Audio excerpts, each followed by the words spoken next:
about your story, about how you ended up here from the addiction a long time ago. From the addiction, what I usually tell people is quitting heroin is the easy part.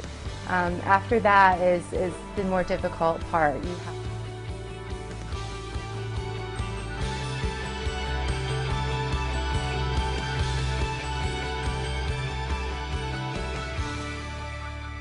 You have to train yourself to think differently.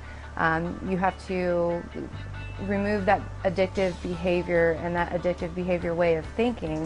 You have to change your friends, your atmosphere, the way you react to things, the way you perceive things. And by the time I was 21 years old, I was doing crystal meth and anything to party. It was a constant party for me. Finally, when I got to the point, I was in Indianapolis, I was in a very terrible relationship. It was very abusive. We were living in hotels and there was no structure, there was no security. It was every single day, the only thing that mattered was getting that fix, was getting that heroin. And at that time it was black tar heroin. And I felt that that was about as far as a human could go with an addiction.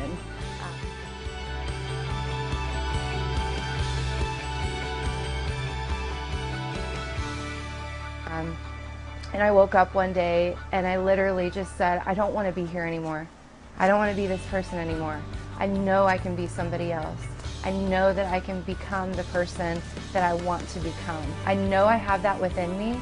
Now I need to take the steps to make that happen.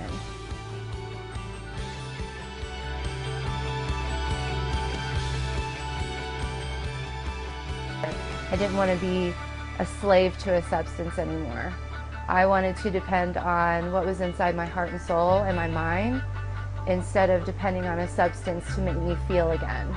And so I knew that I had to work on myself tremendously. People lose a lot of things in addiction. I know you and I talked about that, but you're able to regain a lot of things back into your life. Can you talk about that a little bit? What you lost, what you're able to regain? So throughout my addiction to drugs, and especially opiates, I have a almost 13-year-old daughter, I know, but when she was only a year old, my family and I made the choice that it was in her best interest that my parents raise her.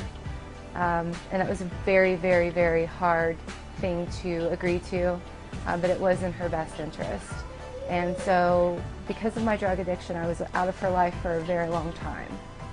But back to Middletown, that was one of the first things, the first goal that I made was to start to build that relationship back up. Not just with my daughter, because of course that would be there regardless, but with my parents, with my family. They needed to know that I was serious this time. They needed to know that I was changing and that they could trust me. And so it took, 3 years for me to be able to prove to them and to show them that they could trust me and that this was real, this was staying this way. Just because I quit heroin, just because I got clean, didn't automatically mean that everyone was going to start to trust me and believe in me again. I had to earn that. I really had to earn that, and I worked really hard to get their respect that I don't think I ever even had. But I first started speaking at an event last June with a good friend of mine, Katrina Sauerwein. And then from that moment, so many opportunities came from that. I was able to begin teaching a class to foster parents who are fostering children coming out of homes with substance abuse issues. I've been able to speak at a few other events. For a person like me who is, used to be a criminal, was a heavy drug addict for a very long time, and here I am, in a beautiful home with great friends and a beautiful life, a wonderful family, an amazing husband, a new baby, a connection back with my older daughter who's here very frequently on the weekends. It's a beautiful life, and people need to be able to see that people can recover, heroin addicts can recover, and we need to break the stigma of the silence. We need to break the stigma that all heroin addicts are bad people, because that's not the case at all.